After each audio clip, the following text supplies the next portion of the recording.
Salut, c'est Marion Denis du think tank Vers le Haut, le premier think tank dédié aux jeunes et à l'éducation. Vous écoutez Jeunes et Brillants, un podcast bienveillant qui met en lumière les jeunes, leur parcours, leurs envies, leurs expériences. Dans ce nouvel épisode de Jeunes et Brillants, je suis allée à la rencontre de jeunes à l'Assemblée des Jeunesses. Initié par Rashoka et conçu en collaboration avec des jeunes, c'est un parcours apprenant qui intègre majoritairement des jeunes de 16 à 24 ans et des décideurs issus d'autres générations pour réfléchir ensemble à la définition de la réussite au XXIe siècle. Alors qu'est-ce qui motive ces jeunes à s'engager dans cette assemblée ?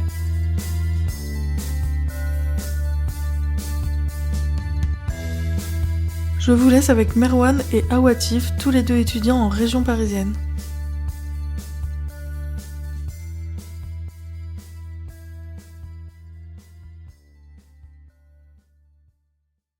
Alors moi, personnellement, je viens d'une association qui s'appelle La Troisième Culture. Et justement, c'était grâce à cet asso qu'on me l'a fait savoir. Et je me suis lancé. J'ai vu vite fait sur Internet à quoi ça consistait et je me suis dit, vas-y, go. La Troisième Culture, ça sert à associer déjà la première culture, c'est-à-dire la culture de mes parents. La deuxième culture, la culture de la France, ma culture. Et la troisième, justement, c'est pour avoir un petit mix entre les deux. Et ce qu'on fait, on fait plein de sorties culturelles, scientifiques, et on fait aussi plein d'ateliers en rapport justement avec cette double culture. Et on a plein d'intervenants qui sont dans la vie professionnelle pour nous dire que ça ne veut pas dire qu'on a deux cultures, que forcément c'est un frein. Et justement, ça peut être un boost pour nous aider à avancer dans la vie. Voilà. Je suis marocain et français.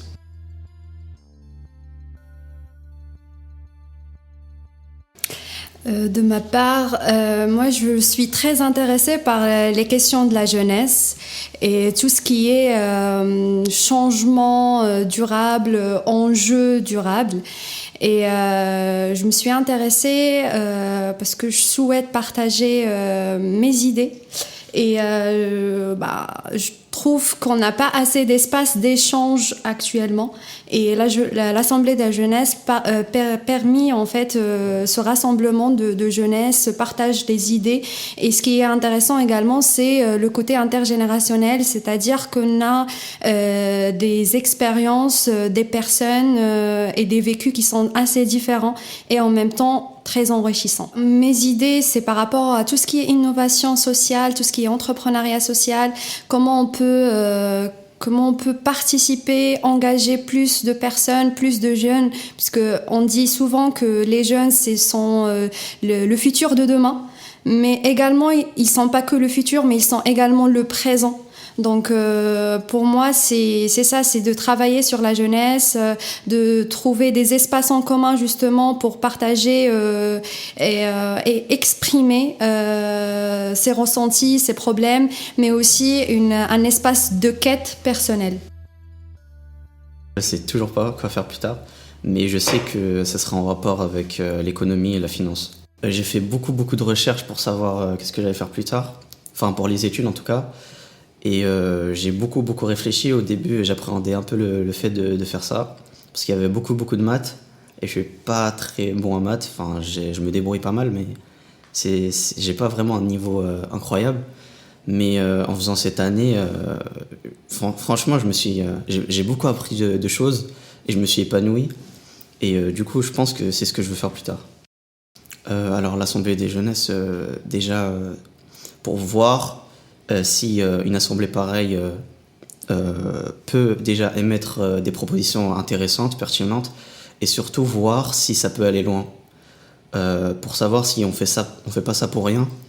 Et franchement, je suis optimiste et je pense que au moins une de nos propositions va aller jusqu'à l'Assemblée nationale.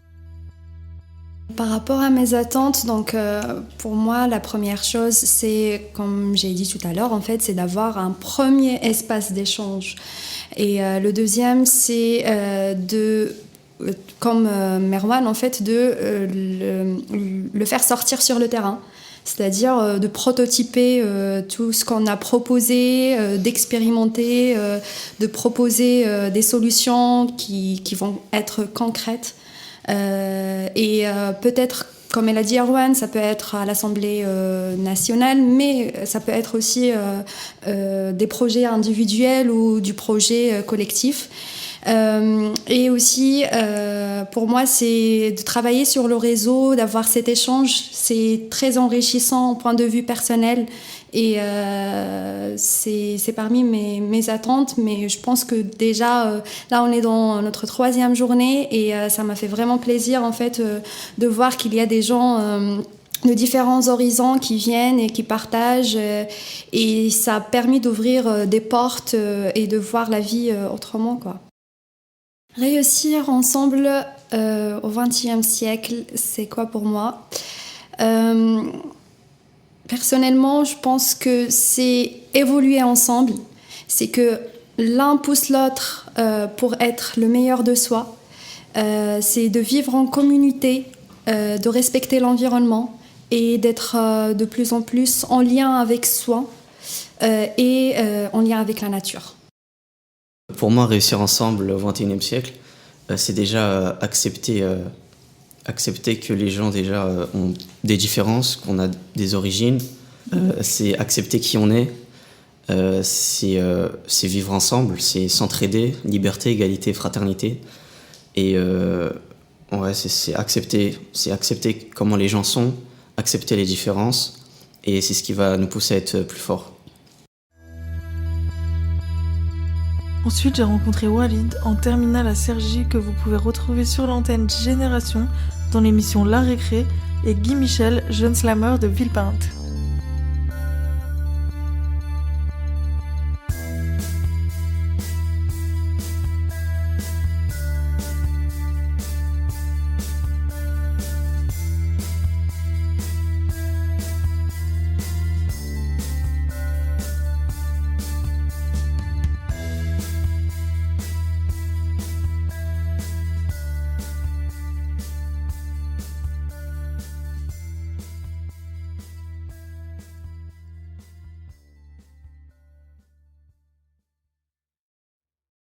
Je trouve déjà que la jeunesse dans notre société, c'est quelque chose de très important.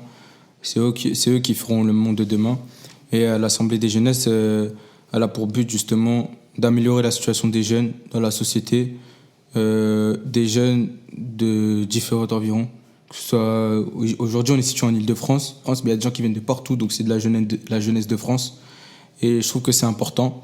Et moi, personnellement, si j'y vais, justement, c'est parce que je trouve qu'il y a des problèmes au niveau de la jeunesse.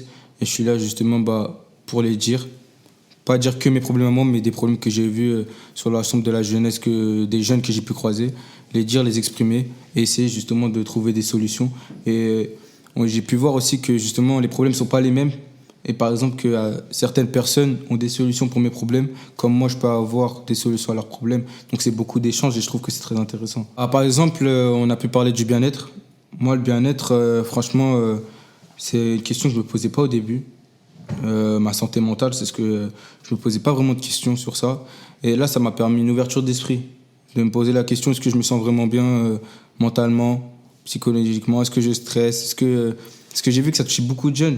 J'ai pu voir qu'il y avait beaucoup de jeunes qui se suicidaient à cause du stress, par exemple, avec l'école. J'ai pu le voir ici, sinon ça, je ne l'aurais jamais vu. Et donc c'est ça, cet échange. Par exemple, on a pu voir qu'il y a des gens qui viennent de différents horizons, qui viennent par exemple de la campagne, et ils n'ont pas les mêmes problèmes que nous. Par exemple, moi, j'avais parlé de l'insécurité. Moi, chez moi, dans ma ville, je ne me sens pas forcément en sécurité. On peut le voir avec l'actualité, mais certaines personnes n'ont pas forcément ces problèmes, et ça leur ouvre aussi l'esprit. Je participe aujourd'hui à cette assemblée de jeunesse via un mentor à moi qui m'a envoyé le lien, et vu que je fais aussi plusieurs actions au sein de ma ville, et je me suis dit pourquoi pas aller voir ailleurs, et c'est pour ça que je suis là aujourd'hui. C'est une asso qui s'appelle Sésame à Villepinte. C'est une asso qui propose différents projets au sein de la jeunesse de ma ville, et vu que je suis une sorte d'effigie, si je peux me le permettre, une sorte d'effigie qui rassemble un peu les jeunes de quartier, et c'est le but en fait. Donner la voix aux jeunes de quartier, c'est ça le but de l'association. Ici, on donne beaucoup de solutions à des problèmes. de différents problèmes. Et justement, j'ai pas envie que ce soit une chose où on parle et il n'y a rien derrière. Moi, j'aimerais que justement, il y ait des choses mises en place. Par exemple, moi, je m'en souviens, j'avais participé comme une assemblée à Fleury, justement, où il y avait beaucoup de RICS. Et ils avaient trouvé une solution qui était pas mal, c'est d'écrire un livre blanc et de l'envoyer au président de la République pour qu'il puisse faire quelque chose, lui. Donc, je pense que l'Assemblée des jeunesses, elle réunit plus de monde, de différents milieux. Et je pense que ça peut prendre encore une plus grande ampleur que ce que j'ai pu voir à Fleury. Et ça peut même changer peut-être quelque chose dans la société auprès de la jeunesse. Je suis engagé au sein de ma ville, mais j'espère expanser ça dans plusieurs horizons. Pas seulement rester dans ma ville, et j'ai un petit slogan qui dit « Chez nous, tout est possible ». Ce qui signifie qu'on vient de plusieurs horizons, mais peu importe l'horizon, tous ensemble, on peut aller loin. C'est ça la vision. Moi, je suis engagé déjà avec la jeunesse, mon émission La Récré Junior, où justement notre but, c'est de donner la parole à la jeunesse sur des sujets de société. Après aussi sur le rap, parce qu'on est accompagné d'animateurs dans le rap et on est aussi diffusé sur Génération, c'est une radio de rap. Mais justement, le but de laisser la parole à la jeunesse, c'est important. Ensuite, je fais partie aussi d'une association qui s'appelle SoPark, donc avec Barberich et Ami, où justement là, c'est des débats, beaucoup de débats où c'est un peu le même thème, c'est laisser la parole à la jeunesse, parce que c'est eux aussi qui font la radio en parallèle, et on va dans différents quartiers. Donc, ils sont allés à Massy, à Fleury, Sevran, toute l'île de France, et justement, on essaye de inclure les jeunes dans la société. Ça parle aussi pour les parents, donc apprendre à éduquer leurs enfants, la citoyenneté, donc tout ce monde-là. Pour finir, c'est Salif et Salem qui prennent la parole, tous les deux lycéens en région parisienne.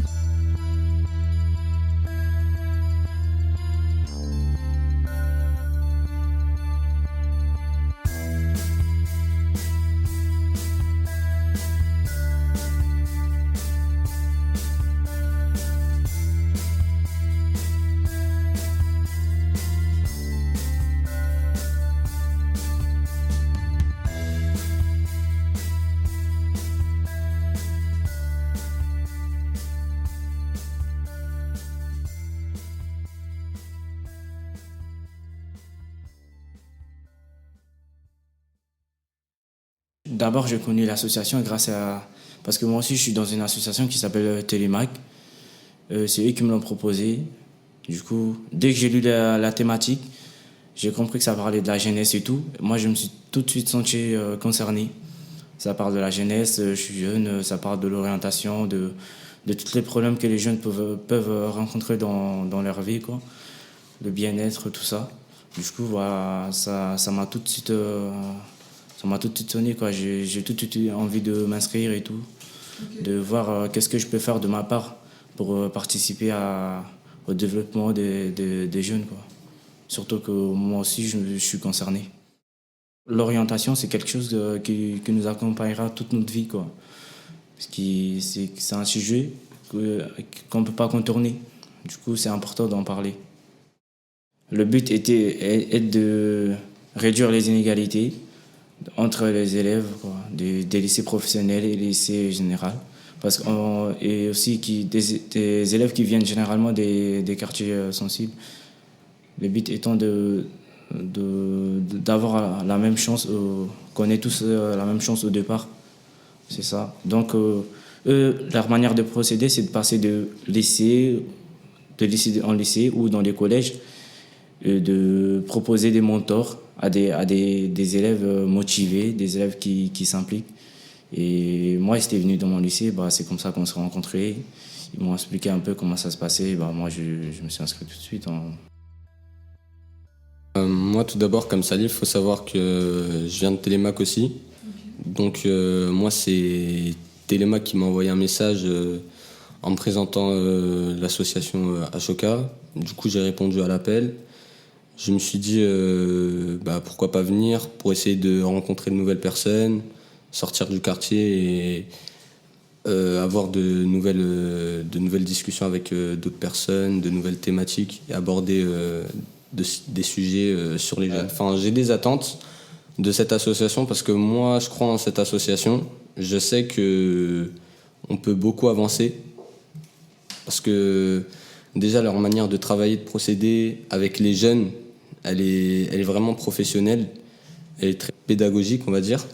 Et du coup, avec toutes les séances qu'on a pu avoir déjà ensemble et les discussions, les groupes qui se sont créés, je pense que ça pourrait en sortir de bonnes choses. En gros, les discussions qu'on a eues avec l'association, on peut les passer sur les réseaux sociaux ou alors à la télé, je sais pas. Mais en tout cas, essayer de faire passer le message aux citoyens. Essayer de faire passer le message aux citoyens en disant que les jeunes aussi, ils sont importants et qu'ils ont leur rôle dans la société. Je suis très, très, très engagé dans cette association. La preuve, je viens de loin, tous les jours, je me lève tout ça, même ce matin, il faisait pas beau. Je me suis réveillé quand même, j'ai pris la peine de venir, quoi. Le sujet des jeunesse, c'est pas un sujet où c'est pas négligeable, en fait. Il faut en parler, justement. C'est pour ça qu'on est tous là. Comme l'a dit Salem tout de suite, on a des attentes de cette association. Il faut que nos projets aboutissent à quelque chose. C'est pour ça qu'on se donne la peine et tout ça, de venir, participer, donner notre avis, tout ça. Il faut, voilà, c'est pour ça. Je suis engagé dans l'association. Voilà. Réussir ensemble au XXIe siècle, oui. Tout ça, ça commence d'abord par la solidarité. Solidarité, vivre ensemble, savoir vivre ensemble, connaître, apprendre à faire avec les différences des autres. Et voilà. Pour moi, réussir ensemble au XXIe siècle, c'est tout d'abord essayer d'avancer avec les problèmes qu'on a. Parce que en ce moment, on va pas se mentir, il y a énormément de problèmes. Et je pense que en vrai de vrai, c'est possible d'avancer. C'est possible d'avancer, mais sauf que je rejoins Salif sur ce qu'il a dit. Il faut énormément de solidarité, de compréhension et de dialogue. Surtout le dialogue. Je trouve que le dialogue il est très important parce que sans le dialogue, on n'arrive à rien en fait, ça mène à rien.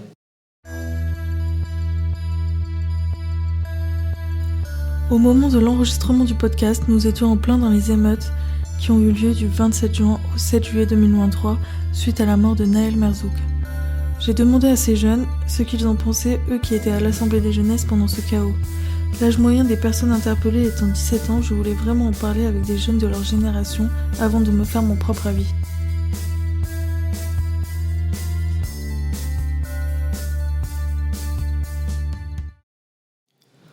Concernant le meurtre de Nahel, alors moi personnellement, je suis de l'avis que le policier n'avait pas à faire ça, mais ça justifie pas le fait de faire tout ce bazar, de tout casser, de casser nos institutions.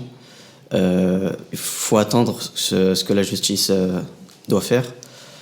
Et pour moi, ça justifie pas tous ces émeutes, tous ces feux. Pour l'actualité, on a un ressenti, on peut dire, égaux. On est triste d'avoir la nouvelle de la meurtre. Mais en parallèle, je pense que c'est une lumière vers une problématique très profonde qui était cachée. Donc ça permet également à dévoiler pas mal de colère, de violence, qu'on ne savait pas que ça existait, ou peut-être qu'on savait, mais qu'on fermait les yeux et on ne prenait pas en considération les liens qui existent là maintenant entre la société, entre le public, entre les organismes publics également, entre la police, entre les jeunes. Donc comme on a proposé en fait aujourd'hui également, c'est d'avoir un débat public, mais un débat public représentatif des différentes parties entreprenantes, c'est-à-dire des représentants de la police, comme des représentants des parents, comme des représentants de jeunesse, et de pouvoir mettre les choses sur la table, de s'exprimer ses besoins. Je pense que c'est dramatique, mais c'est également une ouverture vers une porte que j'espère qu'on pourrait en fait aller au bout et proposer des choses pour améliorer. Concernant les émeutes, en soi, j'étais vraiment ému. Dans le sens, j'ai pas compris l'acte du policier et ni l'acte de Naël. Conduire à 17 ans, c'est... Je suis personne pour juger, mais il n'était pas en norme. C'était en janvier que ça devait passer, mais bon. Selon la justice, il avait plusieurs antécédents. On ne peut pas le savoir, le policier ne le savait pas à l'instant T, mais l'acte du policier, je ne cautionne pas cet acte. Et du coup, je ne cautionne pas aussi la révolte des jeunes de quartier en ce moment. Et c'est tout ce que j'avais à dire. Merci bien. C'est quelque chose, je sais, qui a touché beaucoup de monde, mais le fait que ce soit filmé, je pense que c'est ça qui a fait plus de bruit. Je pense que si ça n'avait pas été filmé, ce serait passé à côté comme plein d'autres histoires. Et le fait aussi peut-être qu'il soit mort, parce qu'il y en a beaucoup, des choses comme ça arrive beaucoup. Moi, je me fais souvent contrôler. Je sais ce qu'il y a dans la tête du policier. Moi, ça va, je me laisse faire, mais je sais qu'il y en a, ils sont beaucoup révoltants et ça va beaucoup, beaucoup plus loin. Et ça va juste à mettre les points, quoi. Mais le fait que là, justement, on lui tire dessus, il soit mort, ça fait plus de bruit. Mais c'est quelque chose qui est je vais pas dire ça arrive, mais il y en a beaucoup des choses dans ce genre dans les quartiers. Et maintenant, sur tout ce qui est les émeutes, je pense que une nuit, 2 nuits, ça va. Après, plus loin, c'est trop. Surtout que maintenant, la différence, il y en a, ils comparent à 2005. La différence, c'est qu'aujourd'hui, on a les réseaux sociaux. Et j'ai l'impression que les jeunes qui vont là-bas, c'est pas pour Naël, mais c'est pour le but d'avoir la meilleure vidéo, la vidéo qui fait le plus rire sur les réseaux sociaux à diffuser. Donc les gens, ils sont pas là pour la même raison, ils sont pas là pour la bonne cause. Ils sont juste là pour casser et s'amuser, en vrai. Donc c'est pour ça que, ça y est, en vrai, c'est pas comme ça, c'est pas volonté chip, c'est de l'huile ou je sais pas quoi que vous allez faire justice. Tu vois, donc à la rigueur, tu fais des marches, ouais, tu fais du bruit, mais ça sert à rien de tout brûler, surtout les choses qui nous appartiennent à nous, tu vois. Justement, ça qu'on reproche aussi, c'est que on brûle dans nos quartiers. Tout ce qui nous appartient, donc c'est n'importe quoi. À la rigueur, tu fais ça comme ils ont dit à l'Elysée, où là c'est plus intéressant et là t'as plus la justice. Bah moi, ce que je pense de ces derniers jours, bah en vrai de vrai, pour moi hein, c'est digne d'un film. C'est digne d'un film parce que on regardait des scènes à la télé, des films comme Athéna, je sais pas si vous connaissez. Franchement, c'est la même chose. Pour moi, c'est la même chose. Là, en vrai de vrai, ce qu'on fait, ça sert à rien parce que ça va pas ramener le petit Naël. Ça sert à rien à part casser nos commerces, casser nos quartiers et fermer les magasins. Déjà, rien que moi, je vais expliquer mon expérience à moi. Enfin, et ce qui s'est passé par exemple avec ma mère. Moi, ma mère, elle habite, on habite dans le 15e. On habite dans le 15e, ma mère travaille dans le 15e et il n'y avait pas de bus. Ça veut dire, elle a fait 1 heure de trajet pour rentrer à la maison. Et ça nous impacte en vrai. Donc ça veut dire qu'on pénalise nos parents aussi. Bon, moi, je suis d'un côté d'accord avec lui et d'autre non. D'un côté non. Parce que je me pose la question en me disant, les jeunes qui font ça, c'est pas pour rien qu'ils le font en fait. C'est pas, ils se sont réveillés un matin en disant on va casser des magasins, brûler des bus, etc. En fait, faire les émeutes. En fait, j'aurais même pas appelé ça une émeute parce que c'est pas des émeutes, c'est une révolte qu'ils font. Et au fait, ils se révoltent, les jeunes. Les magasins qui brûlent, les voitures qui brûlent dans leur quartier, c'est en fait, c'est tout ce qu'ils ont en fait. Si ils trouvent que c'est nécessaire de faire tout ça, bah peut-être qu'il y a une raison derrière. C'est peut-être à leur manière à eux de se dire, c'est de communiquer en fait. C'est peut-être leur manière à eux de se dire, c'est comme ça qu'on va se faire entendre. Et c'est pour ça qu'ils font tout ça. Et je pense que c'est même la seule manière de faire, parce que s'ils n'avaient pas à faire tout ça là, est-ce que vous pensez vraiment que cet sujet allait être aussi médiatisé, tout le monde allait en parler? Moi, je voulais répondre à Salif. Comme je l'ai dit tout à l'heure, pour moi, ça sert à rien de faire ça au niveau de nos parents, au niveau de nos quartiers. Mais après, je comprends les autres jeunes, parce que même moi, ça m'agace Et c'est pas pour faire la personne qui va faire pitié ou ce genre de choses-là, mais c'est systématiquement soit sur les Noirs, soit sur les Arabes que ça arrive. Et j'ai jamais vu, entendu aux informations par exemple, qu'il y a un petit jeune mais qui est blanc, qui s'est fait tuer. Moi je le souhaite pas, j'ai pas envie qu'il se passe ça, mais en tout cas il n'y a jamais eu de bavure sur des jeunes blancs, ce que je veux dire. Et après, même moi ça m'énerve. Moi j'ai vu les émeutes et c'est vrai que c'est la seule manière de se faire entendre, parce que on a essayé le dialogue, on a essayé les associations, on a tout essayé, les plateaux TV aussi, mais ça marche pas. Soit on nous descend, soit on nous rabaisse, ou alors on ne comprend pas. Et pour moi là, ce que les jeunes sont en train de faire, et ce que les vieux aussi, il y a pas que les jeunes qui font ça, c'est en train de changer un peu les choses, c'est en train de changer la donne. Parce que là, nous, en gros, les policiers, ils se retrouvent à nos places maintenant.